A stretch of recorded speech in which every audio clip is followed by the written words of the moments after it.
₱70,000 ang binayaran ni Senator Jinggoy Estrada at dating DPWH Secretary Manuel Bunuan para makapagpiyansa sa kasong graft. Kaugnay po yan ng umano'y kickback sa flood control projects. Yan ang ulat ni Rod Lagusad. Matapos lumabas ang warrant of arrest laban kay Senator Jinggoy Estrada para sa kasong graft kaugnay ng issue ng flood control projects, dumating sa Sandigan Bayan si Estrada para makapagpiyansa kung saan una nang itinakda ng korte na nasa ₱90,000 ang piyansa sa naturang kaso. Sa pagdating ni Estrada sa Sandigan Bayan, naging mahigpit ang seguridad para sa senador. Sinubukan ng mga mamamahayag na hingan ng payag si Estrada kaugnay ng mga kasong kinakaharap nito pero hindi nagpaunlak ang senador. Bago makapasok sa Clerk of Court ng 2nd Division, nagkaroon ng kaguluhan kung saan nagkaroon ng tulakan at sigawan. Oh my God!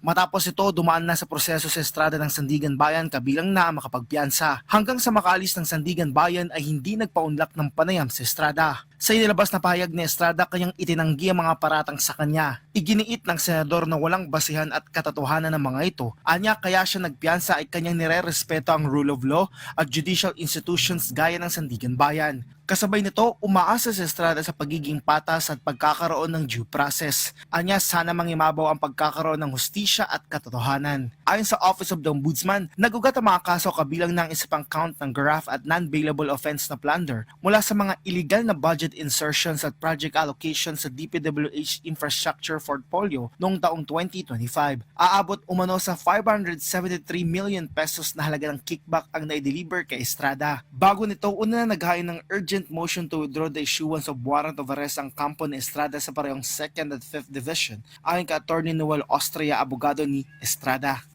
What we filed was extraordinary, but we hope that the justices of the Sandigan Bayan will understand that we, through our client, have not received a copy of the Ombudsman resolution charging him with crimes.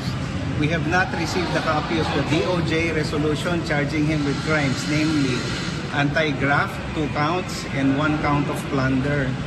Anya, paano sila makakapaghain ng motion kung hindi pa nila alam ang basehan ng kaso? Pero sila anya ay susunod sa Sandigan Bayan. Ayon kay Sandigan Bayan Presiding Justice Geraldine Econg, wala pang inilalabas na warrant of arrest ang Sandigan Bayan 5th Division na siyang may hawak sa kasong plunder ni Estrada. Kung saan kapwa-akusado niya si dating DPWH Secretary Manuel Bunuan at iba pang mga opisyal ng DPWH NCR. Wala pa kasi may mga motions na pending. It will impact the court. In our case kasi, in the 2nd Division, we acted on the case before the motions were filed.